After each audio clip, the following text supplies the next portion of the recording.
All right, welcome to viewer feedback. I got a lot of feedback in my comments over some of the other videos I had, so I figured I'd make a short video and just conglomerate them all into one. One piece of feedback I got was putting these golf balls in a vise and cutting them with a Sawzall.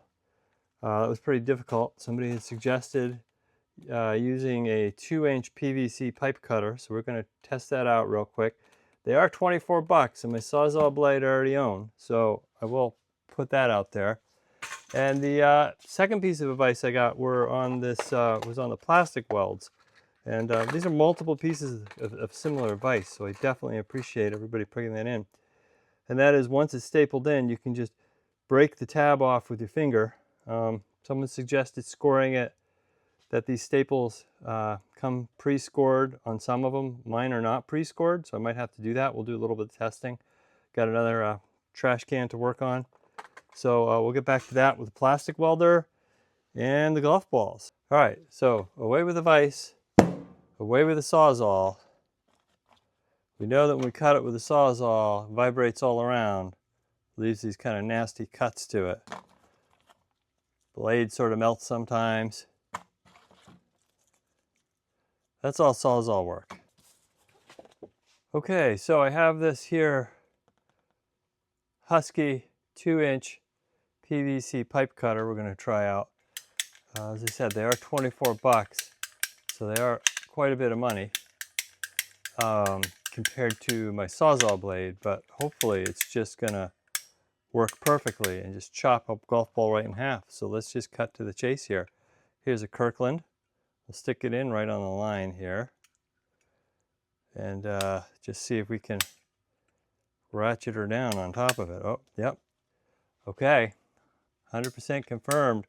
I can already tell you this is slicing this golf ball like butter. So if you had a bunch of these to do, or you already had a PVC pipe cutter,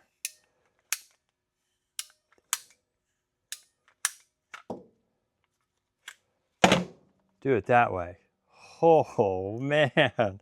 So this is a Kirkland Signature, different brand. If you remember some of the other balls that I cut open, it's got that inner ring and it's got this spongy plastic in the middle, but it is just perfect. Compare that to a Sawzall, right? No comparison. So 100% confirmed. To the viewer that sent this to me, thank you very much. Definitely appreciate it. Okay, viewer tip number 2. Definitely appreciate the feedback on this as well. This is my, you can take a look at the video for my plastic welding gun, plastic staple welder. Worked out great. Feedback was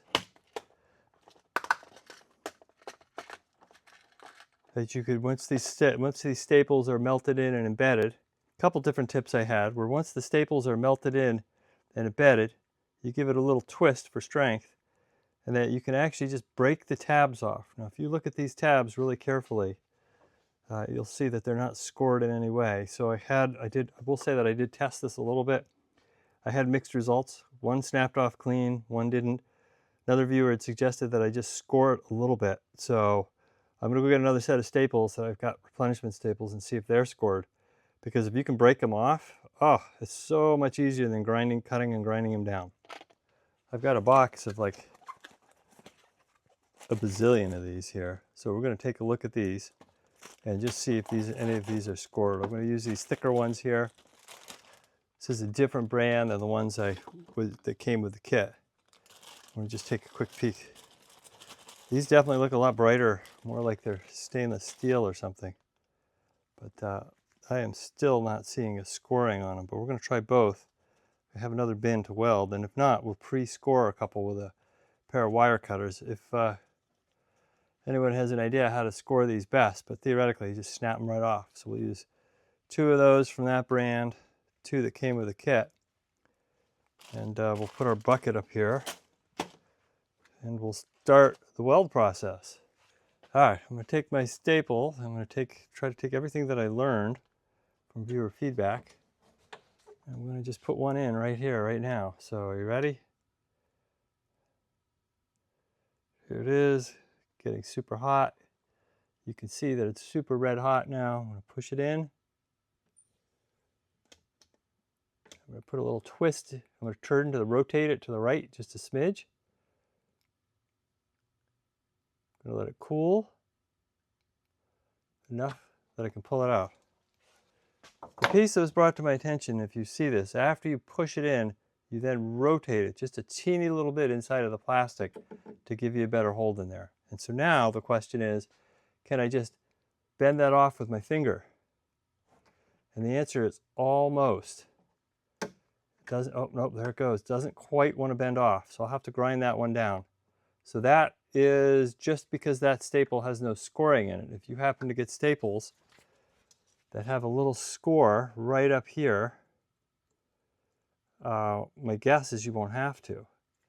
It looks like these have a little score right there on them if you look real careful.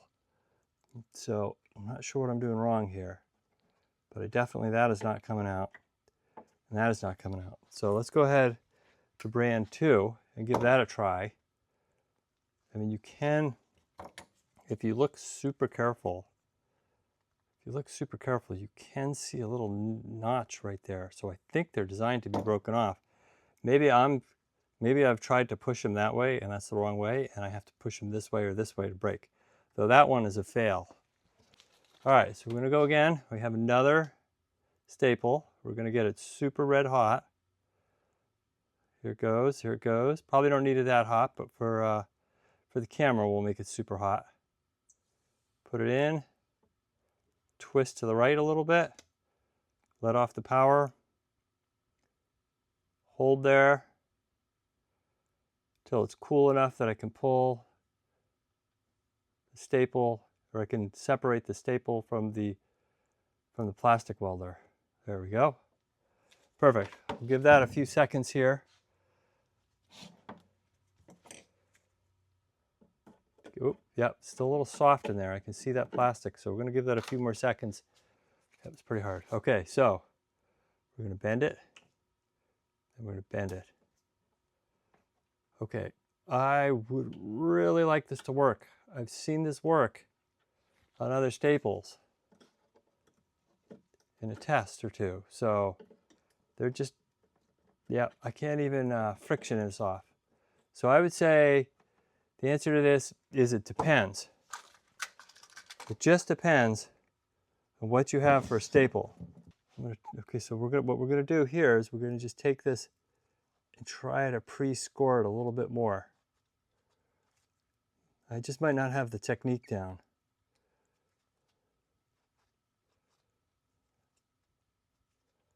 Trying not to cut it in half. Just putting reasonable pressure on it. There we go.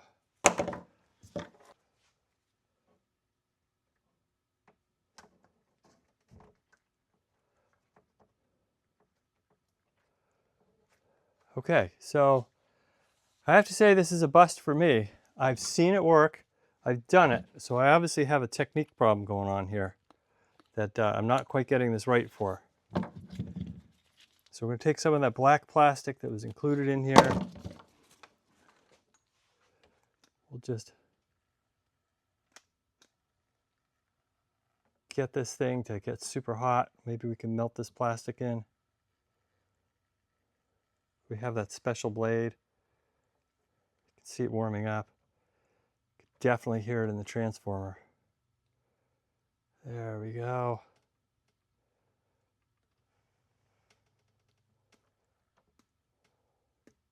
I'm sure I'm using the wrong plastic here to do this. So just trying to see what's what here. Okay. Wrong plastic to be bonding on this with, but that's all right. That's why it's a trash bin, not the side of my car. Do not trust me with your car and a plastic welder, please.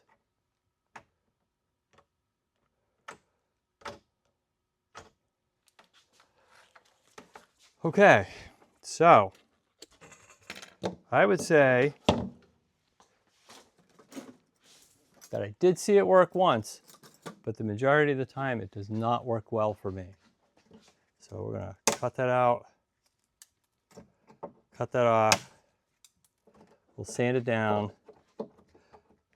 I had a lot of hope, or I'm just not scoring it enough. So if anyone wants to comment in a little bit more on the technique, I would love that. And I was hoping that I wouldn't have to grind these down, but I do. But either way, trash can rebonded for another couple of years. So thank you for watching. Please like and subscribe. Likes, subscribes, comments, watching the videos, all help me tremendously. So I definitely appreciate it. And I love the feedback. I'm learning new stuff all the time between the golf balls and these pins. Though these pins, I still haven't mastered the technique. So I'm going to have to work on that. But thank you for watching. Have a great day, everybody. Bye.